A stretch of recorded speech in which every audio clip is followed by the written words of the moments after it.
Kebenaran.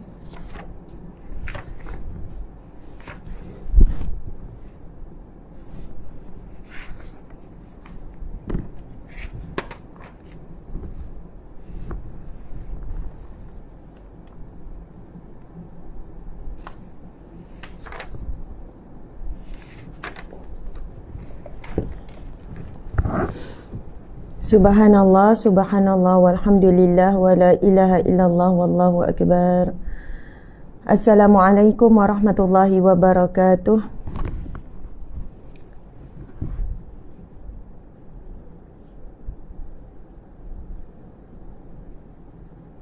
Subhanallah, alhamdulillah. Assalamualaikum warahmatullahi wabarakatuh. Sabahan nur. Selamat pagi yang bercahaya. Salam sejahtera, keberkatan dan rahmat Allah ke atas sahabat-sahabat semua. Alhamdulillah, apa khabar semuanya? Anda mendengarkan dan hadir majlis ilmu ini daripada mana ya? Masya Allah. Tusro Official, Laila Mahadi, Ain Yazin, Umi Umira, Ida Hidayati, ada daripada Melaka, sehat Alhamdulillah, dari Selangor. Dungun Terengganu, Ima, Sarina Zati, Tawau Sabah, Zafira, Najos, Brabus, Aisyah, Aini, Fika Sofia, Kaki J. Okay, sahabat-sahabat di FB pula, Maria Ali. Tapi saya tak dapat ya baca di FB ni, dia tersekat sikit.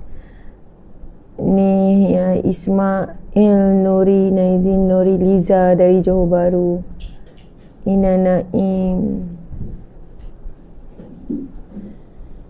Kismuiza, sahabat-sahabat di FB pula, Cik Intan, Nur Hayati, Roziana Bacok, Selbiah Kasim, Kamsiakam, Yati Wahab, Nita Sinai.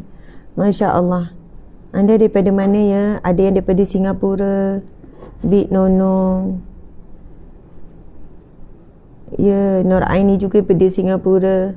Singapura, Yati. Masya Allah. Ya, sama juga. 2 hari kita tak ada kuliah. Isnin, Selasa, hari ni hari Rabu kan? Okey. Sugar Roy Kiosti. Susah sikit nak baca yang di TikTok sebab laju sangat. Ira Shileja. Okey, sahabat-sahabat, Zamuni Osman Kelantan, Public Guzihan, Masya Allah, Anna Hanim, Laila Khalid, Aisyah Alisha, Isabella, Nur Abidah, Nur Aini Abdul Majid. Masya Allah, Allahu Akbar. Wan Zaili daripada Korea ya. Linda Aziz, mungkin belajar atau menetap di Korea. Subhanallah. Zaimi Pimpia, Galeri Ustazah Asma join. Alhamdulillah. Subhanallah. Saya pun ya, daripada Bandar Baru. Okay, Eliza Latif Zaujah Rusman is watching. Alhamdulillah. Pukul berapa sekarang ni sahabat-sahabat? Oh, dah 7.38 dah. Jadi kita mulakan ya kuliah kita, kuliah Riyadhus Salihin. Masya Allah. Kita akan menyudahkan hari ini tajuk yang lepas, bab yang lepas, bab berkenaan dengan Allahumma salli wa sallim ala sayyidina Muhammad.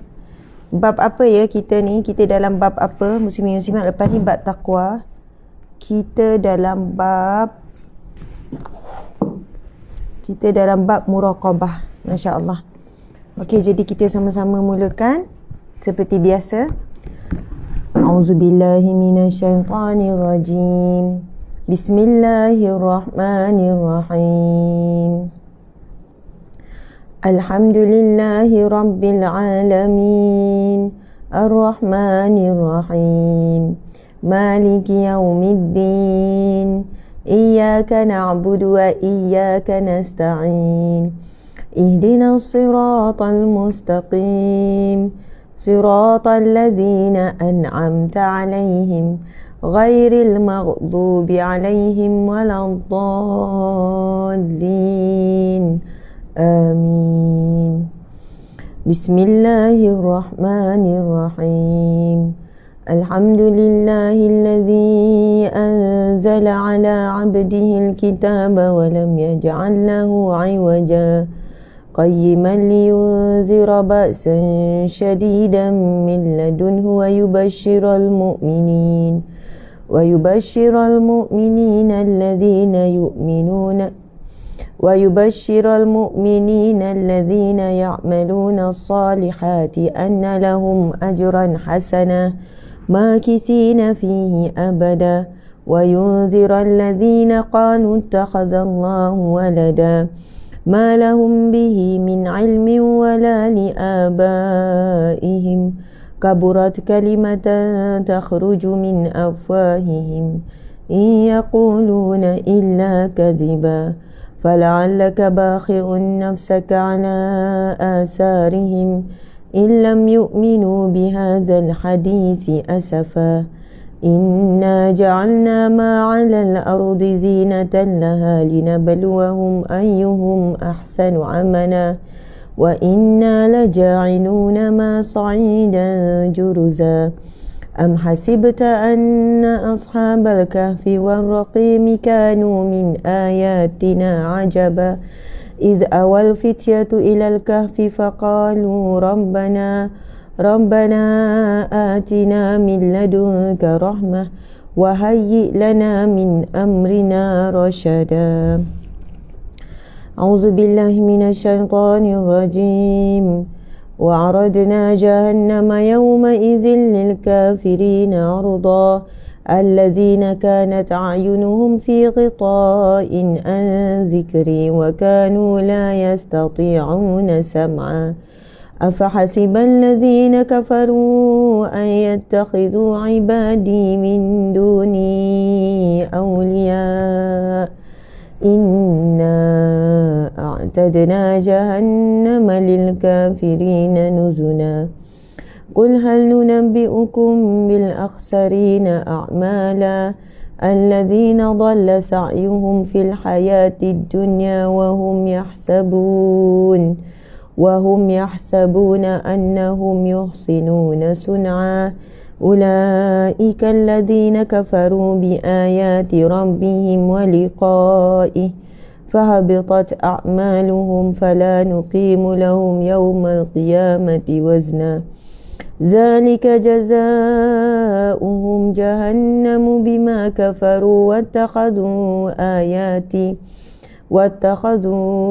آياتي ورسلي هزوا إن الذين آمنوا وعملوا الصالحات كانت لهم جنات الفردوس نزلا خالدين فيها لا يبغون عنها حولا قل لو كان البحر مدادا لكلمات ربي لنفد البحر قبل أن تنفد كلمات ربي ولو جئنا بمثله مددا قل إنما أنا بشر مثلكم يوحى إلي أنما إلهكم إله واحد فمن كان يرجو لقاء ربه فليعمل عملا صالحا ولا يشرك بعبادة ربه أحدا Sadaqallahul azim. Seterusnya sama-sama kita membacakan Asmaul Husna. Bismillahirrahmanirrahim. Nas'aluka ya man huwallahu alladhi la ilaha illa huwa ar-rahmanur rahim al-malikul quddusus salamul mu'minul muhaiminul azizul jabbar al-mutakabbirul khaliqul bari'ul musawwirul ghaffarul qahhar al-wahhabur razzaqul fattahul alim al-qabidul basitul khafidul rafi'ul mu'izzul muzillul sami'ul basirul hakamul alim al-latiful khabir al-halimul azim al-ghafurul syakur al-aliyul kabirul hafizul muqit al-hasibul jalil al-karimul raqibul mujibul wasi'ul hakimul wadudul majidul ba'isul syahid al-haqqul wakil al-qawiyul matin al-waliyul hamid al-muhsil mubdi'ul mu'id al-muhyil mumitul hayyul qayyum al-wajid al-majid al-wahidul ahadul samadul qadirul muqtadirul muqaddimul muakhir al-awwalul akhir al-zahirul batinul walil muta'alil barut tawabul muttaqimul afur rauf al-malikul mulki zul jalali wal ikram al-muqsitul jamin al-muqsitul jami'ul ghaniyul mughniyul mani'ud dar an-nafi'un nurul hadil badi'ul baqi al-warisur rasyidus saburul ladzi laysa kamislihi syai'un wa huwa sami'ul 'alim sami'ul basir. Allahumma salli afdal as'adil makhluqatika sayyidina Muhammadin wa ala alihi wa sahbihi wa sallim adada ma'lumatika wa midada kalimatika kullama zakaraka zakiruna wa ghafala an zikril ghafilun. Allahu Akbar. Subhanallah, subhanallah. Alhamdulillah, alhamdulillah. Alhamdulillahi Rabbil Alamin. Segala pujian bagi Allah yang mentadbir sekalian alam. Selawat dan salam buat Nabi Muhammad sallallahu alaihi wasallam, pemberi syafaat kepada kita. Mudah-mudahan kita semua dapat syafaat Nabi sallallahu alaihi wasallam. Dengan itu kita perlu memperbanyakkan selawat kepada Nabi, dan kita perlu memperbanyakkan berusaha untuk mengikut segala sunnah Nabi sallallahu alaihi wasallam. Amal ibadah dari sudut akidah yang benar dan juga akhlak-akhlak Nabi sallallahu alaihi wasallam. Mudah-mudahan sahabat-sahabat semua sentiasa dalam kebaikan, sentiasa dalam kebaikan, sentiasa dalam rahmat, dalam pengampunan Allah Subhanahu wa taala, sentiasa di dalam jagaan Allah, perlindungan Allah daripada segala mara bahaya. Masya-Allah. Allahumma salli wa sallim ala sayyidina Muhammad. Allahumma salli wa sallim ala sayyidina Muhammad wa ala alihi wa sahbihi wa sallam. Allahumma salli wa sallim ala sayyidina Muhammad wa ala alihi wa sahbihi ajma'in. Allahumma salli wa sallim ala sayyidina Muhammad wa ala alihi wa sahbihi ajma'in. Allahumma salli wa sallim ala sayyidina Muhammad wa ala alihi wa sahbihi ajma'in. Allahumma salli wa sallim ala sayyidina Muhammad wa ala alihi wa sahbihi ajma'in. Allahumma salli wa sallim ala sayyidina Muhammad wa ala alihi wa sahbihi ajma'in. Allahumma salli wa sallim ala sayyidina Muhammad wa ala alihi wa sahbihi ajma'in. Allahumma salli wa sallim ala sayyidina Muhammad wa ala alihi wa sahbihi ajma'in. Allahumma salli wa sallim ala sayyidina Muhammad wa ala alihi wa sahbihi ajma'in. Alhamdulillah, subhanallah. Allahumma salli wa sallim ala sayyidina Muhammad wa ala alihi wa sahbihi ajma'in. Muslimin muslimat dimati Allah sekalian, siapa yang ada kitab ni, Riyadhus Salihin, yang versi yang sama warna hijau ni, macam yang saya pegang ni, boleh buka muka surat 88. Muka surat 88. Masya Allah. Tinggal 2 saja hadis yang pendek untuk kita menghabiskan tajuk kuliah Riyadhus Shalihin kita, muraqabah. Riyadhus Shalihin kita muraqabah. Masya Allah.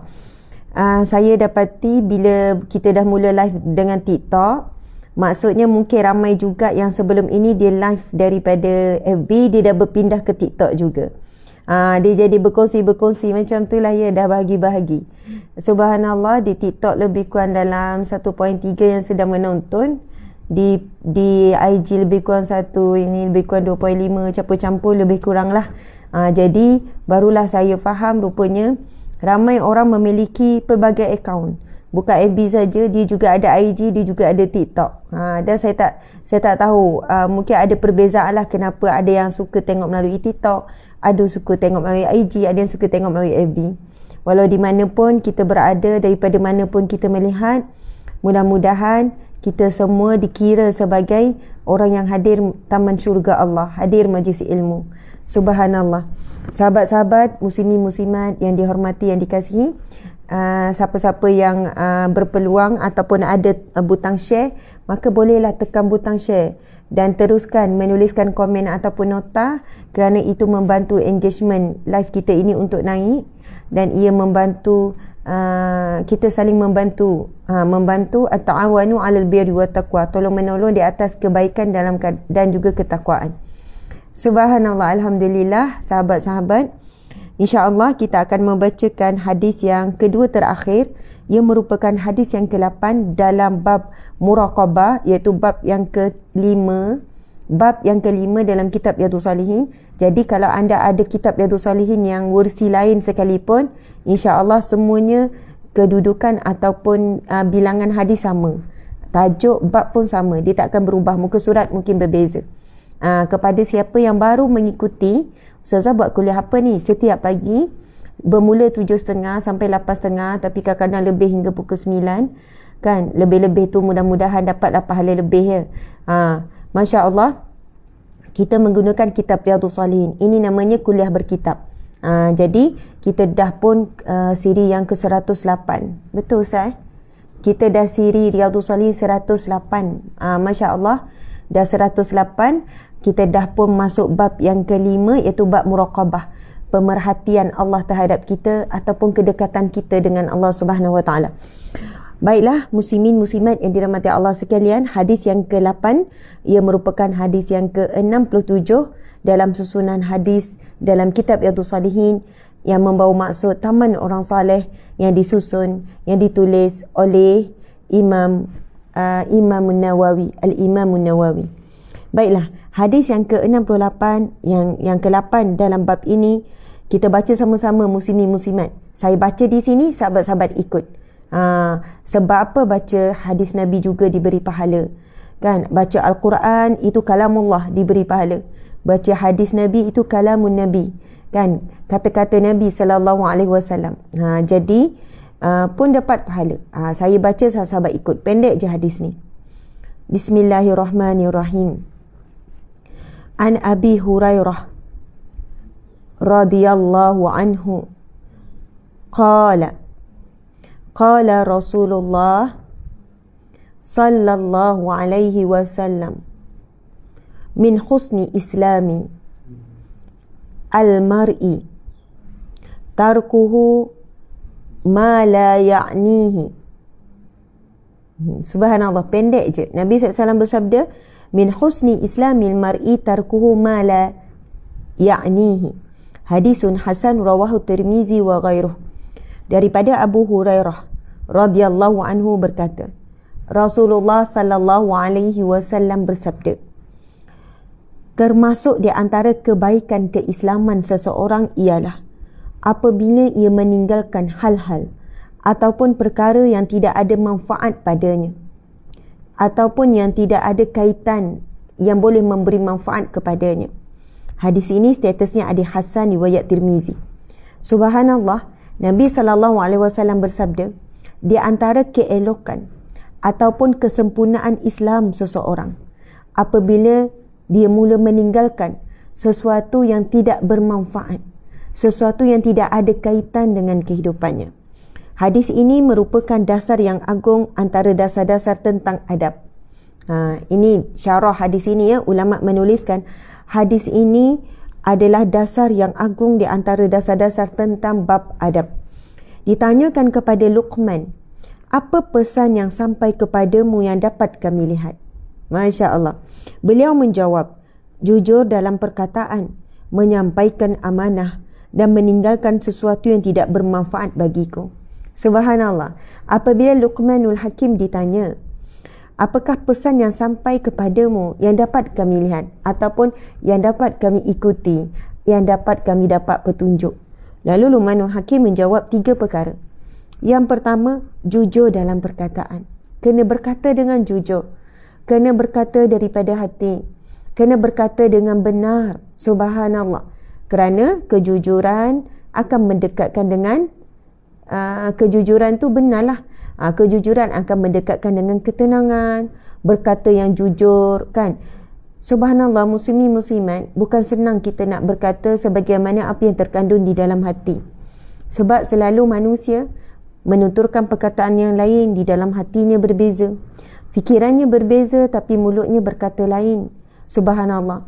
Apabila tidak jujur dalam berkata-kata, maka ia akan memberi kesan yang banyak, kan, kepada hubungan, kepada komunikasi, kepada banyak perkara.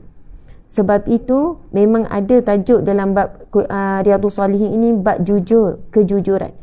Jujur dalam perkataan. Masya Allah. Namun mungkin ada ketikanya kita tidaklah terlalu jelas, kan, sebab isi kandungan hati ni kadang-kadang di luar batasan iman, kan, bercampur dengan hawa nafsu, bercampur dengan amarah, bercampur dengan pelbagai. Jadi kita nak mengawal daripada menyakiti hati orang yang mendengar, maka boleh saja kita berlapik. Tapi kejujuran ni lebih kepada apa? Muslimin muslimat. Contoh, kan, kalaulah kita ini berkata berkenaan dengan sesuatu perkara yang kita tidak buat tapi kita kata buat, itu dusta, kan? Dusta tu ia adalah sesuatu perbuatan dosa yang besar. Begitu juga kalau kita buat tapi kita kata tak buat.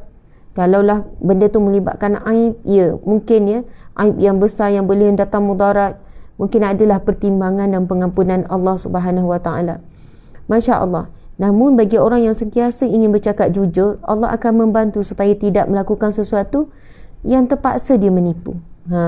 Sebab itu menipu ini, pernah kan sahabat ni bertanya, ya Rasulullah, aku ni ya Rasulullah banyak buat dosa-dosa, itu dosa-dosa besar ni. Lepas tu bila dia bertanya, ya Rasulullah, bagaimana aku nak berubah? Rasulullah menjawab, Rasulullah kata, kamu jangan menipu. Tu je Nabi pesan, jangan menipu. Dia buat dosa, wallahu alam, tak siap saya sampai berzina macam tu lah, kan, mencuri, macam-macam dosa besar, kejahatan, maksiat yang dia buat. Bila dia mengaku depan Rasulullah, Rasulullah cuma minta supaya dia tidak menipu, bercakap jujur. Subhanallah. Lepas tu, okey, kalau dari segi logik, ingatkan Rasulullah nak pesan suatu benda yang berat ke apa, tapi wasiat Rasulullah bercakap jujur je, jangan menipu. Masya Allah. Kemudian apabila dia nak melakukan sesuatu maksiat, contoh dia selepas itu mungkin dia nak mencuri, lalu dia fikir pesan Nabi SAW, jangan menipu, bercakap jujur. Lalu dia pun mula fikir, nanti kalau orang tanya dia, kan, betul kamu ada curi ke, kamu ke yang ambil? Sudah, jadi kena berkata jujur, nanti kena mengaku.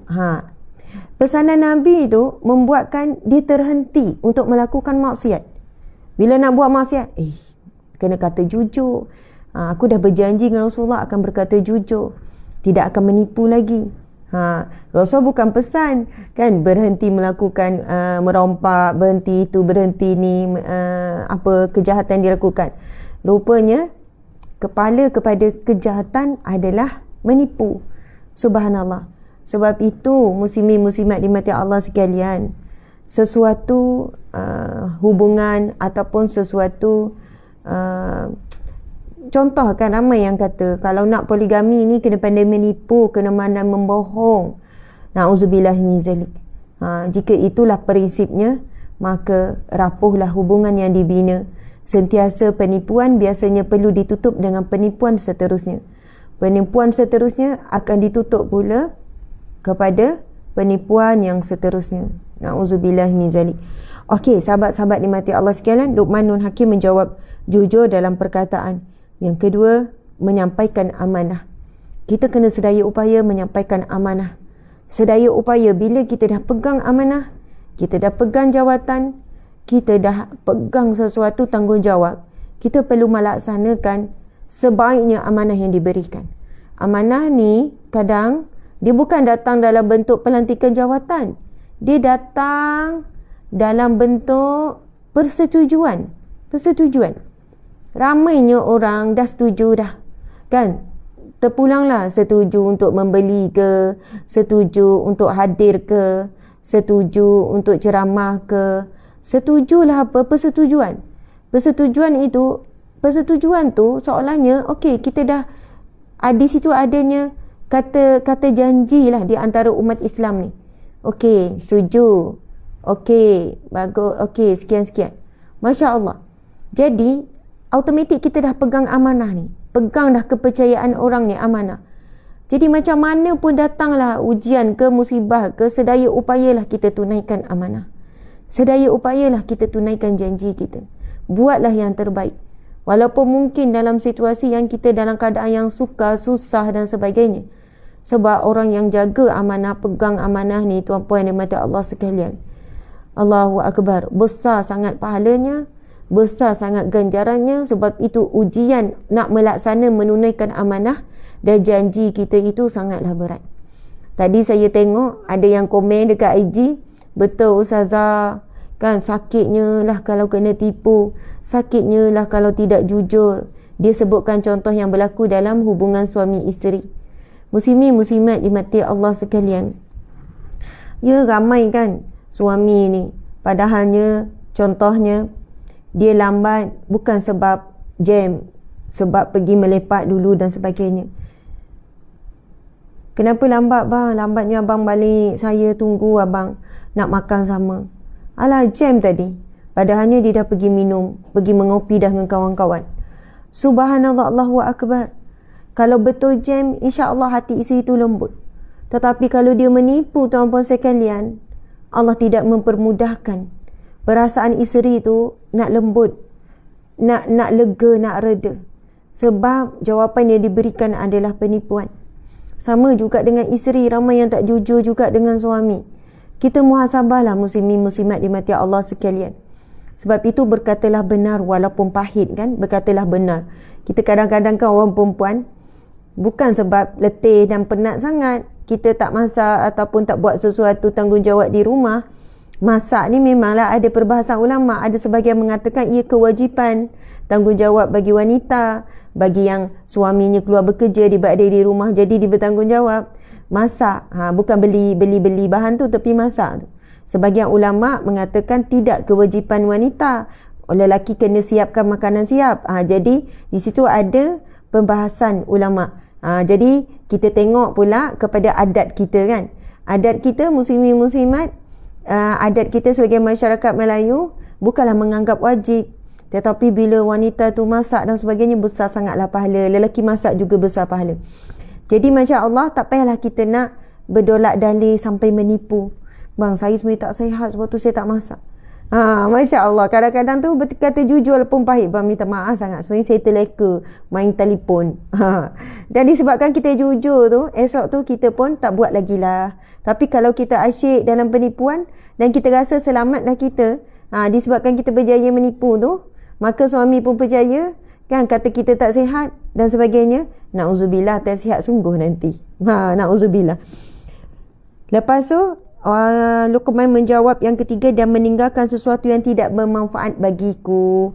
Tinggalkan sesuatu yang tidak ada kaitan, tidak ada manfaat.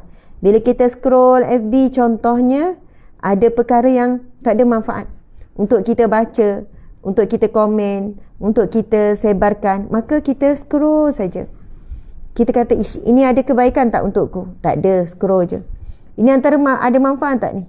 Oh, lagi datang mudarat contohnya, kita scroll saja. Itulah di antara keelokan.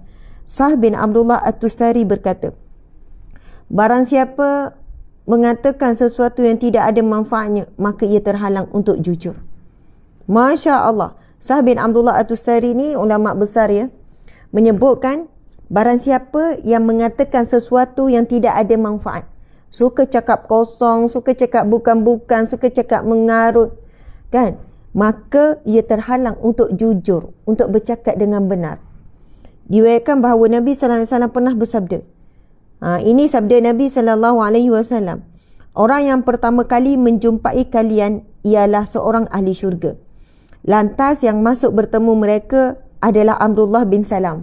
Masya Allah. Maksudnya ketika ini muslimin muslimat, Nabi sallallahu alaihi wasallam berkumpul dengan para sahabat, Masya Allah.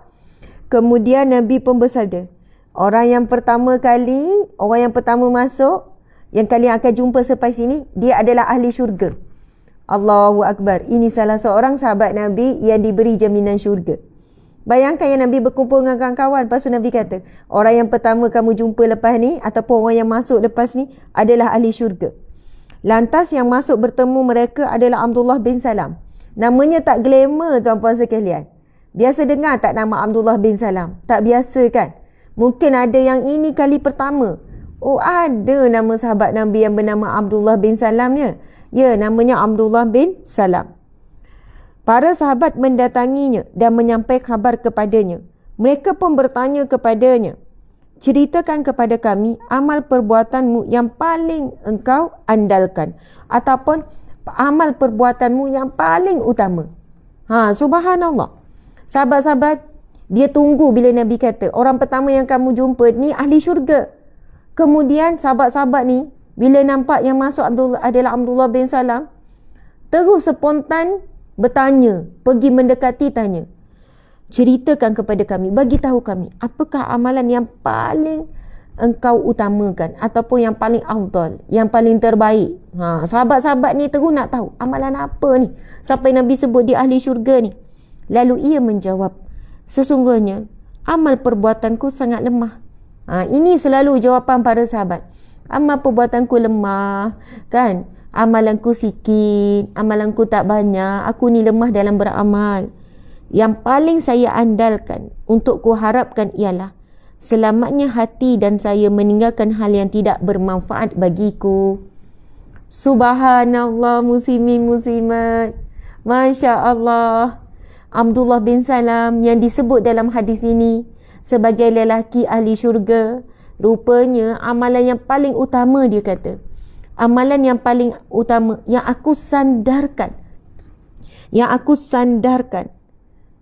ku sandarkan untuk selamat, yang paling saya andalkan, yang ku sandarkan untuk ku harapkan, untuk mengharapkan syurga Allah, mengharapkan selamat daripada api neraka Allah, ialah selamatnya hati saya dan diri saya meninggalkan sesuatu yang tidak bermanfaat bagiku.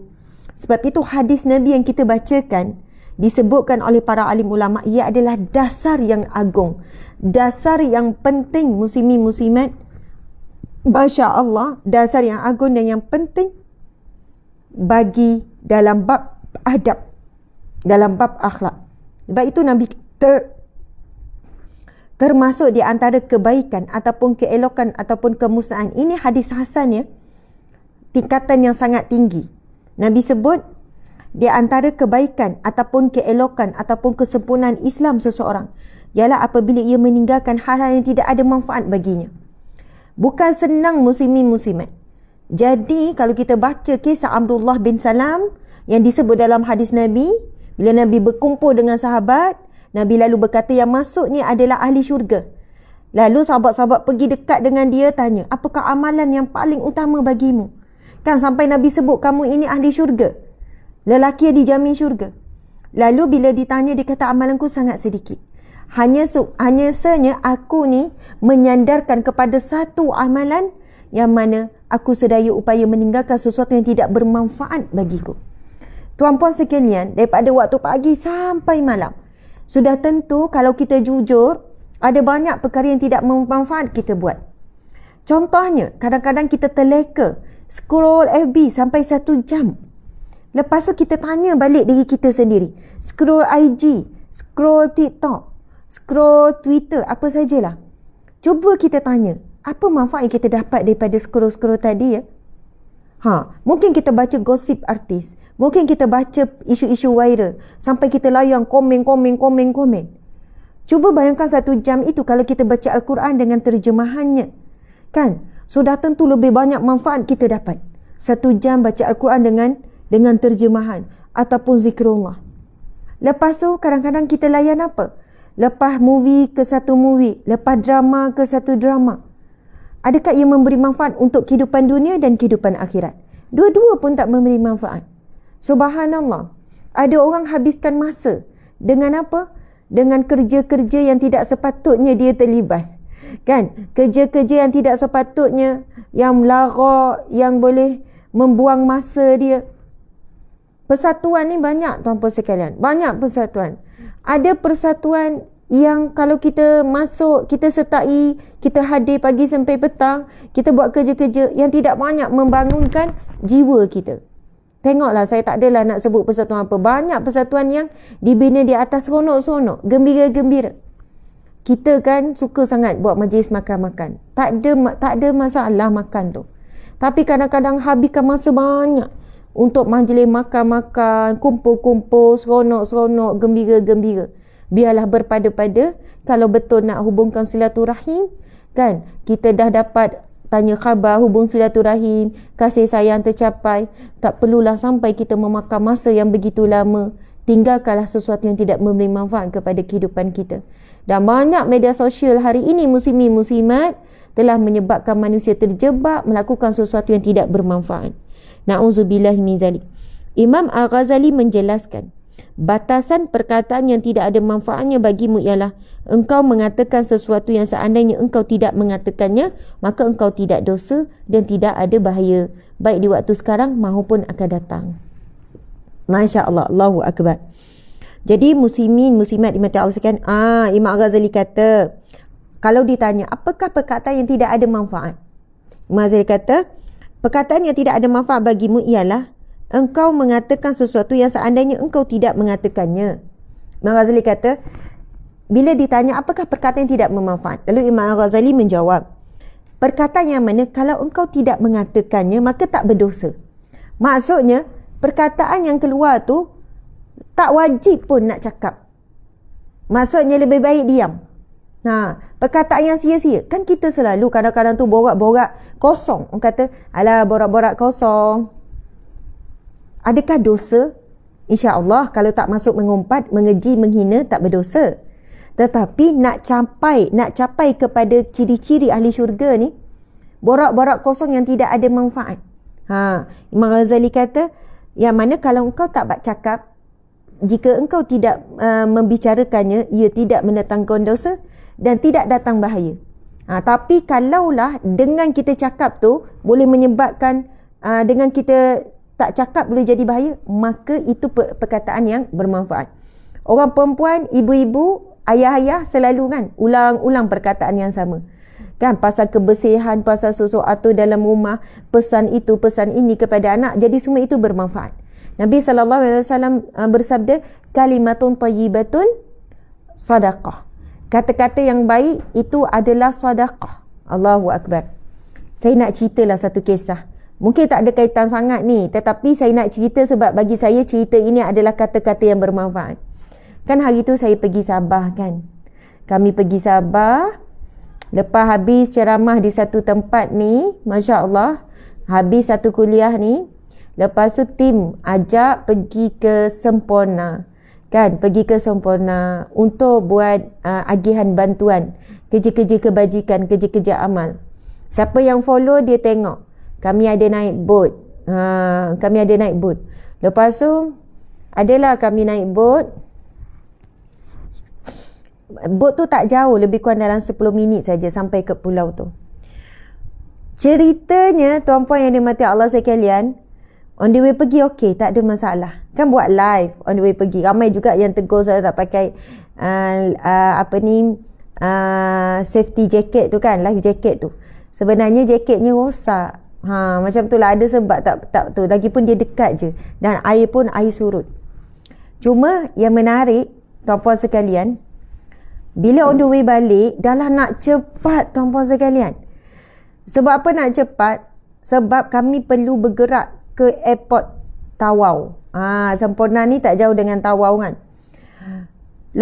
Yang pengeling kata, Ustazah kena cepat dah ni.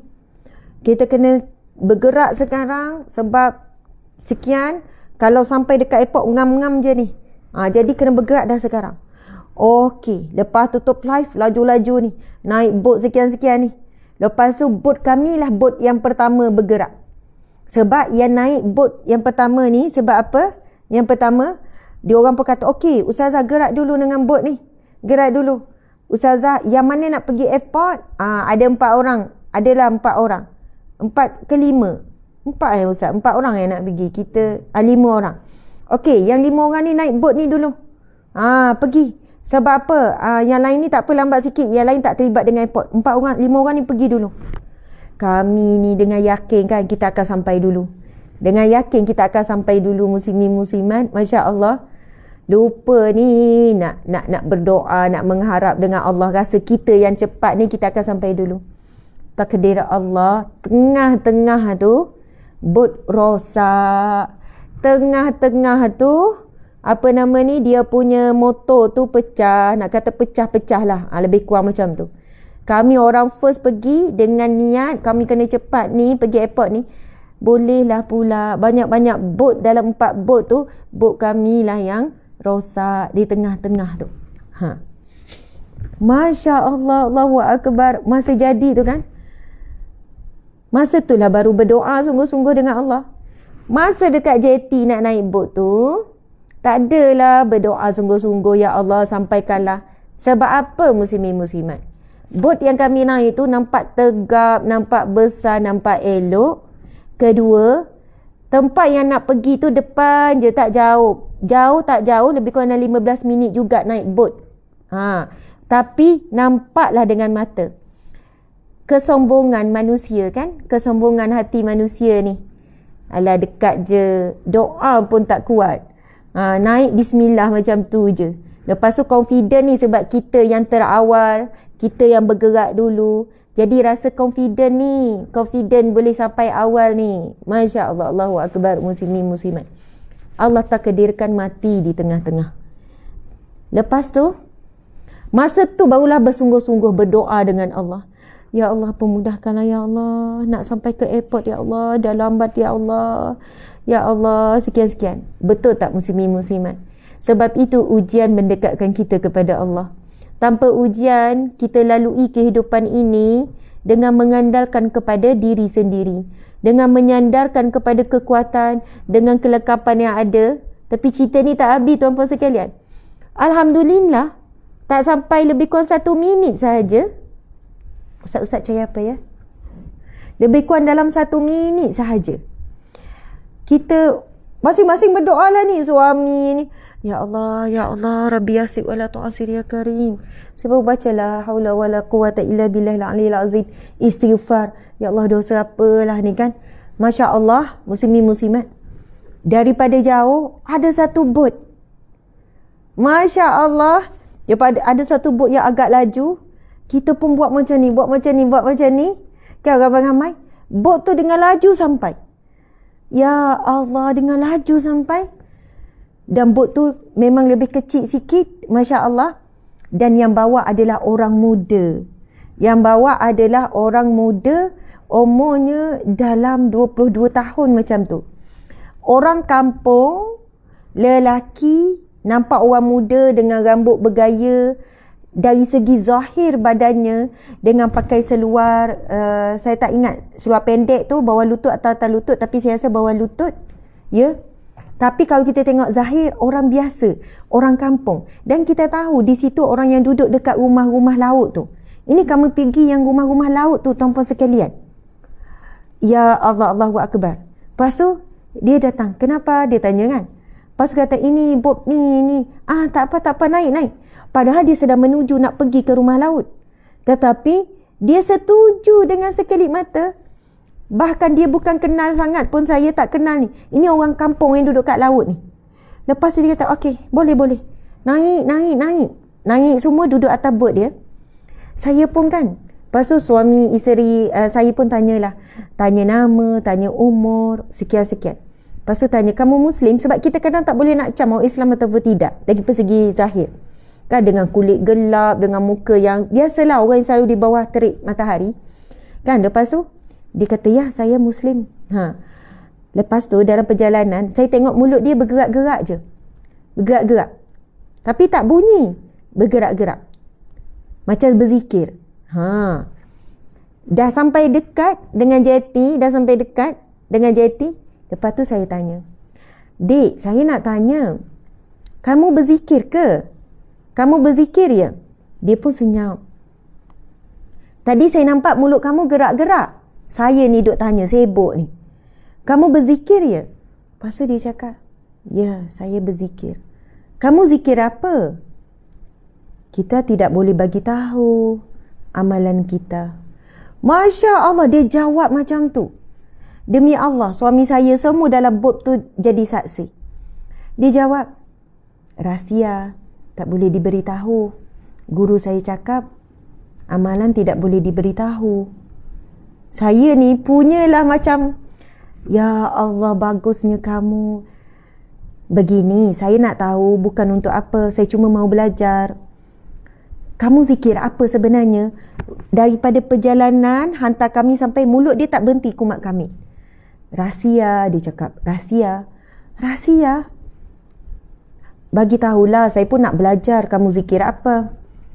Bila dia tak nak bagi tahu tu, saya rasa macam kok dia zikir pelik-pelik ke, dia ada macam mantra-mantra ke. Punyalah hati tu kan. Bukan buruk sangka. Sebab mereka mungkin ada amalan-amalan, bukan mantra yang mengarut. Bagi saya mungkin ada amalan kot supaya boleh perjalanan mudah sampai. Lepas tu saya ni tanya juga. Cakaplah, saya mau belajar. Kamu zikir apa? Lepas tu dia pun cakap, saya zikir dengan keadaan yang tawaduk, dengan keadaan yang macam dia berusaha untuk menyembunyikan amalan dia. Dia pun sebut, saya cuma zikir Subhanallah, Alhamdulillah, Allahu Akbar. Saya bila dengar Allahu Akbar, Masya Allah. Kamu zikir itulah? Ya, biasa zikir itulah. Tapi guru pesan, kalau kita buat amal, rahsiakan. Cuma dia tak perasan saya ni perhati pada dia tengok mulut bergerak. Muslimin muslimat, nak kata Allahu Akbar, orang kampung, orang biasa. Ya Allah, dia berusaha menyembunyikan amal solehnya. Kan berzikir kalau boleh tak nak orang tahu. Tapi sebab dia bawa saya ngadap, kan saya duduk ni jadi saya ngadap dia. Itu yang saya jadi nampak terus dia tu. Lepas tu kami nak bagilah sikit upah. Dah lah dia ni bukan orang yang dia ni datang mengejut bantu kita yang duduk tengah-tengah antara laut ni. Siapa yang baru masuk mungkin tak faham Ustazah cerita apa ni. Itu pergi sempurna, kami naik bot kami mati tengah-tengah. Lepas tu tiba-tiba datang bantuan orang muda lelaki ni. Kita nak bagilah sikit. Ambil dik. Dia punya tak nak terima. Tak mahu. Saya ikhlas nak tolong. Tak mahu. Pada kita nampak dia orang susah. Tak mahu langsung duit kita. Tak mahu. Allahu Akbar, Masya Allah, ikhlas sungguh. Saya belajar sesuatu. Allahu Akbar. Mungkin ya, orang yang kita nampak biasa, tukang bawa bot, kan, kulit pun gelap, hitam, sebab bawah terik matahari, pakaian pun lusuh. Lepas tu kan, kami tanya, kamu umur berapa? Umur dia dalam 20 ke 21 macam tu. Kamu sudah nikah? Sudah. Sudah ada anak? 3 orang. Masya Allah. Kamu baru umur dalam 20-21, kamu ada 3 orang anak. Kamu nikah umur berapa? Umur 16 sudah nikah.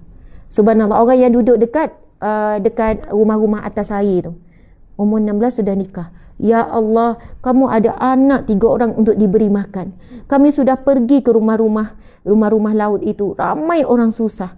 Tapi kami mahu bagi sikit saja sebagai upah. Bukan upah, hadiah. Kan, sebab kamu sudi hantarkan kami yang mati tengah laut tadi tu, mati bot ni. Tapi kamu tidak mahu. Sedangkan kamu ada anak, kamu ada isteri. Saya ingat dia bujang sebab gaya macam bujang. Dengan pakaian kecil, lusuh. Lepas tu biasa saja. Ingatkan orang bujang. Rupanya ada anak 3. Nikah umur 16 lagi. Lepas tu terus doa, ya Allah, moga kamu murah rezeki, kamu orang baik, kamu orang soleh. Jarang. Sebab apa? Saya naik berapa kali bot, jarang sangat orang yang bawa bot ni zikrullah. Nampak mulut dia terkumat kamik berzikrullah. Jadi tuan-puan yang dirahmati Allah sekalian, cerita ini memang beri pengajaran yang sangat berharga. Sebab itu Allah Subhanahu Wa Taala berfirman, Inna akramakum indallahi atqakum. Orang yang paling mulia di sisi Allah, bagi Allah, orang yang paling bertakwa. Allahu Akbar. Bukan orang yang alim, banyak ilmu. Bukan semestinya dia adalah orang mulia. Boleh jadi riak, takabur, ujub, jadi sombong dengan ilmu. Bukan orang yang ada kedudukan, ada pangkat. Boleh jadi sebab itu jadi sombong ni. Tetapi rupanya kadang-kadang kita jumpa orang yang mulia, orang yang akhlak yang sangat baik, yang hatinya sangat ikhlas dan jiwanya sangat redha dengan kehidupannya dan qanaah, cukup apa yang ada. Kalau kita pergi ke rumah-rumah laut, yang kami pergi tu adalah kawasan orang fakir miskin. Rumah kecil, petak macam bilik dan kecil lagi daripada bilik kita. Situlah tempat tidur, situlah tempat masak, situlah tempat berehat, situlah. Tetapi qanaah mereka tu cukup bagi mereka. Walaupun makan tu, bila saya tanya orang yang bawa ni, diorang ni makan apa ya? Diorang makan kadang-kadang ya dengan sayur saja. Nasi kosong itu memang makanan mereka. Ayam sebulan sekali pun payah Ustazah. 2 bulan sekali pun payah. Setahun tu berapa kali saja mereka boleh makan ayam ataupun daging. Itu pun kalau orang beri. Mereka ni makan hasil laut sajalah. Ikan. Kadang ikan tu tak dimakan, dapat ikan pergi jual. Mereka ni betul-betul orang susah. Dan kami ni jumpa lelaki ni bukan orang senang yang hantar kami beri bantuan tengah-tengah. Tetapi ya Allah, dia punya akhlak, dia punya adab, dia punya tak nak terima kita bagi sikit sebagai hadiah, tak nak sampai sudah. Suami saya sampai paksa pegang, dia tetap bagi-bagi juga. Allahu Akbar. Malu kita bila jumpa orang-orang yang begini di tempat yang terpencil, tapi Allah izinkan. Kenapa kami mati tengah laut, datang bantuan orang ini? Sebab Allah nak temukan dengan orang yang mulia seperti ini. Masya Allah. Allahu Akbar. Alhamdulillah. Umi tak tahu. Pergi cari Abi. Abi ada kat bawah kot. Seterusnya muslimin-muslimat, kita kena baca juga hadis yang terakhir bagi bab muraqabah. Kerana kita nak mengakhirkan dah tajuk ni, esok kita akan masuk yang tajuk yang baru yang bertajuk taqwa. Tajuk yang baru yang bertajuk taqwa. Jadi hari ini kita habiskan satu lagi hadis Nabi SAW. Nabi SAW bersabda, An Umar radhiyallahu anhu ani Nabi SAW qala, la yus'alu ar-rajulu fi ma daraba imra'atahu. Rawahu Abu Daud wa ghairuh. Daripada Umar radhiyallahu anhu meriwayatkan daripada Nabi SAW, Nabi bersabda, janganlah seorang lelaki ditanya tentang penyebab ia memukul isterinya. Hadis riwayat Abu Daud dan lain-lainnya. Sahabat-sahabat, hadis ini kena dengar syarah. Jangan ambil dari sudut lafaz zahir saja. Ini yang boleh jadi salah faham ni. Kalau ambil lafaz zahir. Sebab apa? Dia pukul-pukul isteri.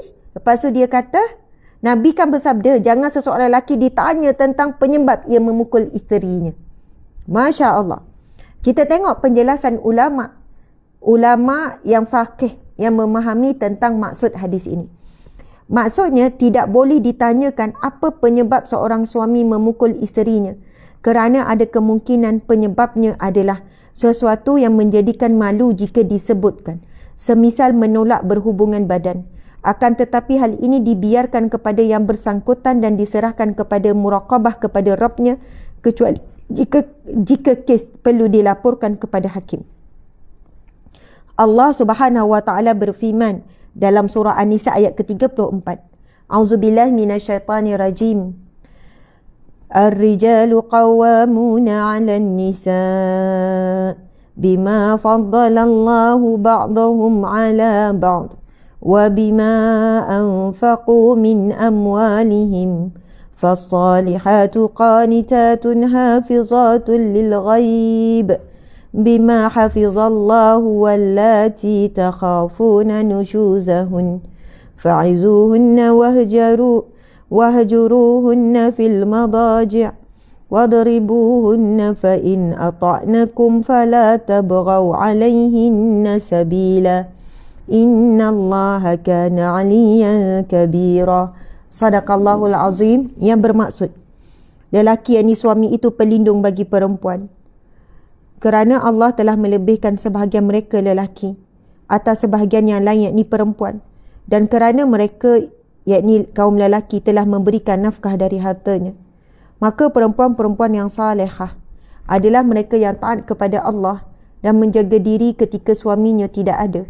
Kerana Allah telah menjaga mereka ini perempuan-perempuan yang kamu khawatirkan akan nusyus. Subhanallah. Allah berfirman, perempuan-perempuan yang kamu khawatirkan akan nusyus, hendaklah kamu beri nasihat kepada mereka dengan nasihat yang baik.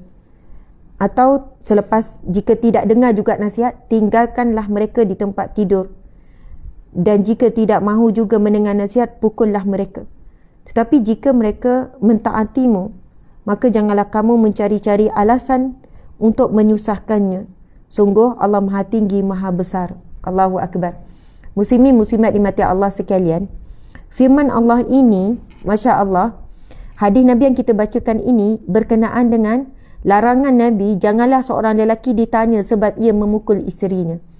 Ia melibatkan suami-suami yang baik, suami-suami yang soleh, yang bukan suka pukul isteri. Sebab itu orang lelaki yang suka pukul isteri, yang suka berkasar dengan isteri, kan subhanallah, dia pukul bukan sebab nak mendidik dah. Dia pukul bukan sebab nak menegur dah, bukan nak menasihati dah. Itu dah menzalimi dah, itu dah kejam dah. Tetapi bagi suami-suami yang mengambil tindakan pukul dengan niat mendidik isteri, inilah jangan disoal siasat, janganlah dicari-cari, janganlah ditekan-tekan, sebab boleh jadi akan terbuka aib. Mungkinlah ditekan, kenapa? Akhirnya kalau suami ni pun jawab, saya memukul kerana isteri saya telah melakukan maksiat sekian-sekian, kerana isteri saya telah membuat sesuatu yang keji. Kan dah buka aib isteri. Masya Allah, dah buka aib. Mula-mula nak besar-besarkan suami tu, nak buruk-burukkan suami tu. Ini berlaku tuan-puan sekalian. Kan saya dulu kerja perunding rumah tangga. Isteri datang mengadu, suami saya pukul saya begini-begini. Saya bila dengar isteri kena pukul ni kan, kita pun teruslah hubungi suami. Suami tak datang ni. Kan, encik kenapa ni isteri datang? Kenapa encik boleh pukul ni? Lepas tu bila suami jelaskan sebab apa, akhirnya baru kita kata, puan, Allahu Akbar, puan sedar tak apa yang puan buat ni? Puan tahu tak? Betul tak apa yang suami puan cerita ni, apa yang berlaku ni? Dia pun mengaku. Saya kata, jadi suami puan ni dia tak pernah pukul, sebenarnya tak pernah. Jadi pukul ni memang dibenarkan dalam Islam, suami terhadap isteri dalam bab-bab tertentu. Sebab itu, tapi bagi suami yang zalim, contoh ada isteri ni datang, mulut pecah, mulut robek, mulut pecah ni. Kan zaman tu, masa tu ni cerita dalam 4 tahun 5 tahun lepas, masa 6 tahun lepas, tak 8 tahun lepas, masa saya jadi unit runding cara kaunselor. Mulut pecah, robek, mata lebam apa semua kan. Lepas tu bila datang, dia ni tutup muka. Lepas tu bila nak bercakap, buka. Ya Allah, saya kata kenapa ni puan, robek-robek mulut, mata apa semua ni. Lepas tu dia kata, Ustazah, saya kena pukul dengan suami. Kenapa sampai robek bibir ni? Suami saya ketuk, pukul dengan tapak kasut. Tuan-puan boleh faham tak tapak kasut lelaki yang keras tu? Tapak kasut lelaki yang keras. Suami ni robek, ketuk muka. Saya kata, ya Allah, kenapa puan? Macam mana boleh jadi macam ni? Lepas tu dia ceritalah, Ustazah, saya ni adalah isteri yang ketiga. Saya bukan nak burukkan poligami, jangan salah faham. Ada banyak poligami yang baik, ada banyak poligami yang ikut sunnah Nabi, ada banyak poligami yang harmoni, banyak. Cuma kadang kita tidak tahu, ataupun kita banyak bersangka buruk. Semua poligami buruk, tak. Ada yang bagus, ada yang baik, ada yang harmoni. Masya Allah. Tapi ni saya cerita pengalaman saya.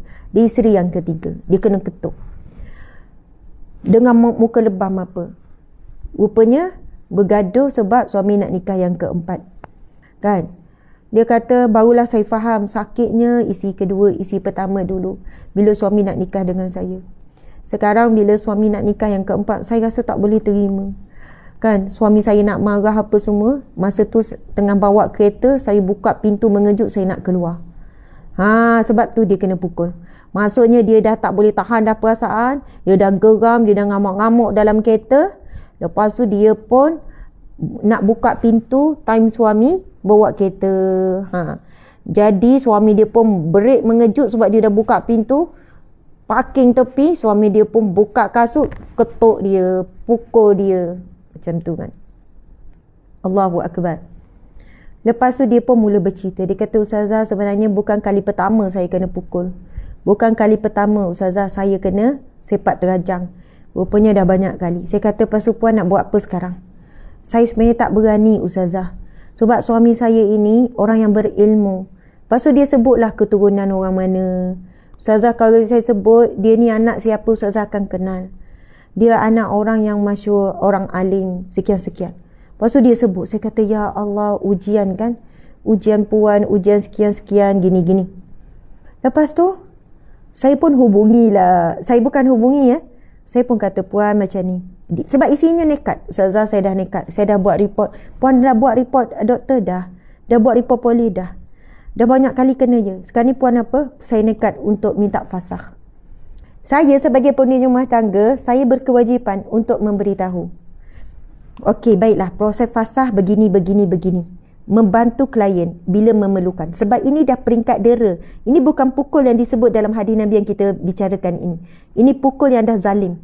Sebab pukul yang dibenarkan di dalam firman Allah kan, kepada isteri yang nusyus, yang melakukan perbuatan yang haram kan, perbuatan yang haram ya, bukan sebab cemburu bukan haram ya. Melakukan perbuatan yang haram, Masya Allah. Yang pertama, suami kena nasihat baik-baik. Nasihat dengan baik, nasihat dengan pujuk, nasihat dengan berhikmah. Isteri buat juga perbuatan yang haram, perbuatan yang keji, maka suami boleh pulaukan di tempat tidur. Sebab itu sebenarnya kalau kita ini tak ikut bagaimana yang Allah suruh, akan menyebabkan kekerasan kepada hati. Keras hati isteri itu. Bila bukan perkara yang haram, bukan perkara yang teruk, tetapi dah pulaukan di tempat tidur. Contohnya. Sebab itu kena nasihat dulu. Dan sebab itu Allah jadikan lelaki ini pelindung. Dan Allah jadikan jiwa lelaki ini berbeza dengan jiwa perempuan. Kan jiwa lelaki ini lebih tenang, lebih kuat, lebih rasional berbanding perempuan. Perempuan ini lebih emosi. Sebab apa perempuan lebih emosi? Dengan emosi itulah dia boleh mengandung susah payah, dia boleh melahirkan susah payah. Kalau dari segi akal, muslimin-muslimat, pengalaman saya mengandung, melahirkan anak, kan berapa kali nak mati, dari sudut akal tak logik nak ulang lagi. Dah sakit teruk, dah azab sangat, dah nak ulang lagi. Dari sudut logik akal. Kenapa nak, tak pasal-pasal nak sakit lagi. Tapi emosi tu yang kuat. Emosi kasih sayang, keinginan, sukanya kepada baby. Kan, emosi tu. Kalau dari segi kekuatan tak kuat dah. Dari sudut tenaga, dari sudut umur tak kuat dah. Tetapi Allah beri kekuatan emosi seorang ibu. Boleh jaga malam, boleh dukung, boleh peluk. Subhanallah. Dan Allah tak bagi ujian ni pada lelaki. Allah tak bebankan lelaki untuk merasai kesakitan, kepenatan, keletihan, mengandung. Kan? Pasu kesakitan yang teruk dan kesan yang berpanjangan, kesan daripada melahirkan. Ada yang sampai belah-belah. Lepas tu menyusu pula dan sebagainya. Sebab Allah dah letakkan dah bahagian masing-masing. Perempuan dengan kekuatan begini dan kelemahan begini. Lelaki dengan kekuatan begini dan kelemahan begini. Tujuan untuk saling melengkapi. Saya nak sambung cerita saya tadi tu sebab saya ingat cerita ni. Lepas tu kan saya pun bantulah isteri ni. Puan mohon fasahnya begini-begini. Jadi saya akan keluarkan satu surat. Saya dulu kerja perunding cara rumah tangga yang duduk di Jabatan Agama tu. Keluarkan surat untuk daftar di mahkamah. Macam tu lah. Sebab apa? Kita cuba untuk berhubung dengan suami, kita cuba untuk buat runding cara, suami enggan. Jadi tindakan kita adalah terus ke mahkamah lah. Bila mungkin suami terima surat daripada mahkamah, ataupun isteri ni kan, tiba-tiba satu hari saya dapat telefon. Saya dapat telefon daripada seorang lelaki. Assalamualaikum, ni Ustazah Asmat. Ya saya. Saya ni suami kepada bla bla bla. Oh, yang isteri yang encik pukul dengan kasut tu ya. Encik pukul sekian. Lepas tu dia sebut, dia kata apa? Ustazah adalah dia maki-maki saya, maki hamun. Lepas tu dia kata, jumpa di mahsyar kelak, saya akan tuntut di mahsyar kelak. Apa salah saya ya? Kenapa ya? Ustazah dah ajar isi saya bagaimana nak mohon fasah. Daripada isi saya ni tak reti apa-apa, tak tahu apa-apa, Ustazah ajar ilmu yang mengarut sekian-sekian. Sekarang isi saya dah mohon fasah dekat mahkamah. Kalau berlaku penceraian ni, ustazah yang menanggung, ustazah yang bersalah, ustazah yang berdosa, macam-macam lah. Dia punya marah dan dia gunakan agama. Saya suami sebagai lelaki, saya berhak ya nak nikah sampai 4 ke apa ke. Dari isi saya buat perangai, ikut saya lah, saya nak pukul. Itu memang hak saya. Kenapa ustazah masuk campur gini. Macam tu kan.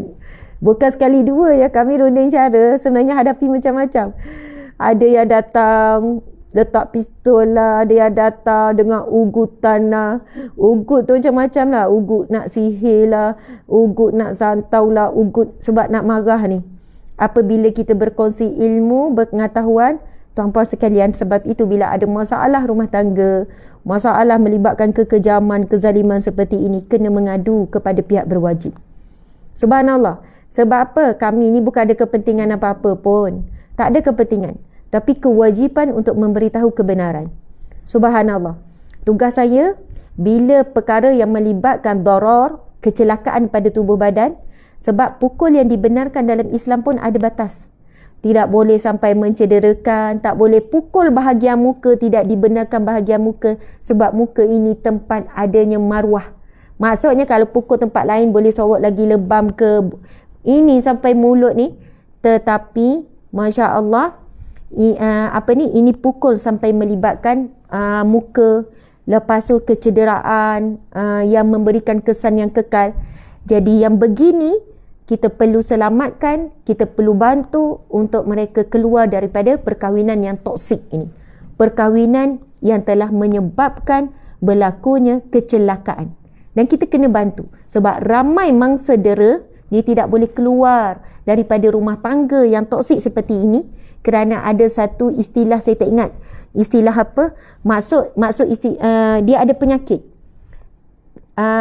Mangsa dia terikat dengan pemangsa. Mangsa dera ni dia takut kepada suami yang pendera ni, tetapi dia tidak kuat untuk melarikan diri. Seolahnya dia rasa dia tak boleh hidup tanpa suami dia, walaupun suami dia pendera. Hari-hari sepak, hari-hari pukul, hari-hari maki hamun. Saya jumpa banyak kes juga yang sampai kepada saya dulu. 20 tahun kena dera, 30 tahun ada kena dera, sepak terajang sampai kena pijak mengandung, anak gugur, anak kandungan dah 4 bulan 5 bulan sebab sepak terajang, pijak, gugur, macam-macam kes tuan-puan sekalian. Tapi bila kita kata puan kena minta fasah dah puan tak boleh dah biarkan. Okey, mula-mula dia semangat. Ya ustazah, ya gini-gini. Lepas tu dia telefon balik. Ustazah, saya tarik balik, saya tak nak mohon fasah. Kenapa puan? Saya tak boleh hidup tanpa suami saya. Terima kasih ustazah, ya bantu saya. Tak lama mengadu lagi kena pukul. Dia memang ada, bukan nak kata simptom, saya tak ingat istilah. Masalah psikologi mangsa, dia terikat dengan pemangsa. Dia memang hidup ketakutan, dia memang tak ni. Dan waktu yang sama, dia terikat. Dari sudut psikologinya, dia tak boleh nak hidup tanpa pemangsa, pendera. Jadi, bila sampai kes macam ni, saya bertanggungjawab untuk bantu isteri ni untuk keluar. Bagi kekuatan, puan jangan bimbang, jangan ni. Nanti dia, anak saya dia bunuh ke, nanti anak jadi... Puan jangan bimbang, kita buat satu persatu. Lepas tu kita mohon pula untuk hak hadonah. Nanti puan akan dapat ni. Nak suami saya dah ugut ustazah, kalau saya mohon ni gini. Tak apa, kita mau perintah injunksi. Kan? Supaya puan ni dilindungi oleh polis sekian-sekian. Sekarang puan keluar daripada rumah dulu. Boleh keluar ke ustazah? Suami saya kata kalau keluar laknat. Allah laknat. Saya isi yang usyus. Nanti saya tak dapat fasah. Pandai pula suami buat ayat macam tu. Buat ayat macam mana? Sebab apa? Memang pun kalau isteri keluar daripada rumah tanpa izin suami, isteri ini dikatakan nusyus. Dan jika isteri ini nak mohon fasah, maka isteri ini tak dapat. Sebab apa? Suami boleh kata, isteri ini isteri yang nusyus, tidak taat kepada perintah, keluar rumah tanpa izin. Macam mana dia layak nak dapat fasah? Pandai ni orang lelaki yang setengah tu pandai manipulate. Dia kata, Ustaz, nanti saya nusyus, saya tak dapat gini-gini nanti anak ni. Dia kata, saya pun kata sebenarnya yang nusyus sekarang adalah suami, bukan puan dah. Yang nusyus sekarang adalah suami. Sebab itu bila dalam Al-Quran perkataan nusyus bukan isteri saja. Lelaki juga melakukan perbuatan nusyus apabila dia tidak menjalankan tanggungjawab, apabila dia telah membuat sesuatu kezaliman kepada isteri, maka suami ini juga nusyus.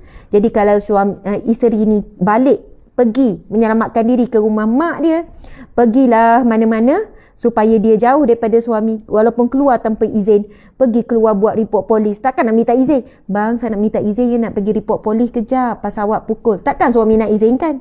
Takkan nak minta izin? Mana minta izin, dia nak pergi report doktor. Yang dalam kes yang macam ni tak perlu dah minta izin suami, maka wajib dah dia keluar untuk menyelamatkan dirinya, agamanya. Jadi tak kira nusyus. Ini yang kadang-kadang tak faham kan, macam mana nak minta izin, mesti suami minta izin sebab nak pergi jumpa polis, nak buat report, nak pergi jumpa doktor, nak buat report medical. Jadi tuan-puan dimati Allah sekalian, Masya Allah, mudah-mudahan boleh memberi manfaat perkongsian kepada hari ini sebagaimana yang disebutkan dalam hadis Nabi yang kita belajar, firman Allah yang kita dah baca. InsyaAllah banyak ilmu yang kita dapat, tinggal lagi untuk kita beramal. Mudah-mudahan Allah beri kekuatan untuk kita beramal. Apa dia? Antara hadis yang penting yang dijadikan dasar kepada akhlak yang mulia, meninggalkan sesuatu yang tidak ada manfaat. Cuba sedaya upaya supaya kita tidak menjadi orang yang dalam keadaan yang selalu lalai. Allahu Akbar. InsyaAllah esok kita akan masuk bab yang baru berkaitan dengan bab taqwa. Alhamdulillah, bab yang ke-6, bab taqwa. Masuk siri yang ke-109 dah Kuliah Riyadhus Shalihin kita esok insyaAllah. Mohon maaf salah dan silap. Terima kasih semua muslimin muslimat kita tangguhkan kuliah kita dengan tasbih kafarah dan surah wal asr. Bismillahirrahmanirrahim. Subhanakallahumma wa bihamdika asyhadu an la ilaha illa anta astaghfiruka wa atubu ilaih. Bismillahirrahmanirrahim. Wal 'asr innal insana lafi khusr illa alladhina amanu wa 'amilus salihat wa tawasaw bil haqqi wa tawasaw bis sabr. Sadaqallahul azim. Subhanallah, terima kasih. Lebih kurang 2.5k di TikTok, lebih kurang dalam 1.6 di IG dan 5.2 tadi di FB. Mudah-mudahan semua yang hadir walau di mana saja di dunia ini kita bertemu, di alam maya kita bertemu, di syurga Allah kita bersatu. Amin ya rabbal alamin. Assalamualaikum warahmatullahi wabarakatuh.